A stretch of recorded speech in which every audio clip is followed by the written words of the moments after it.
Should you use long pips rubber with or without sponge? Have you ever wondered whether to choose long pips rubber with or without sponge for your table tennis paddle? This decision can significantly impact your game. Let's break down the differences to help you make an informed choice. Long pips rubber is designed with longer pips or small projections compared to other types of rubber. This unique design is often favored by defensive players. It can create unpredictable returns, especially when combined with backspin. Now, let's talk about using long pips rubber with sponge. This setup has its advantages. First, the sponge allows for better spin manipulation.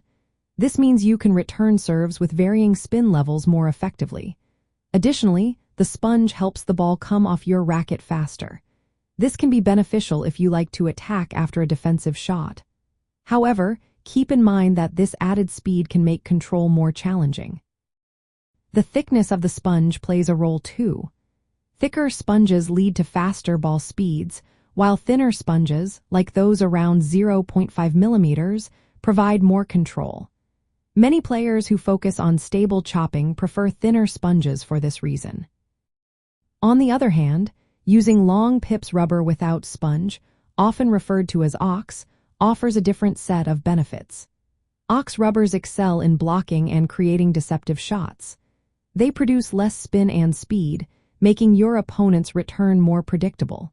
This can be a huge advantage for players who prefer defensive strategies like slicing or pushing. However, ox rubbers can be less suitable for aggressive hitting. They lack the power and predictability that some players desire when attacking. When considering your playing style, think about your preferences.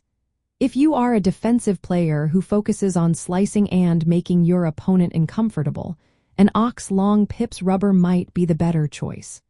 Conversely, if you prefer to attack after a defensive shot, a long pips rubber with sponge could be more suitable. Ultimately, the choice between long pips rubber with or without sponge comes down to your individual playing style and the techniques you want to use during a match. Experimenting with both options can help you find the setup that best fits your needs.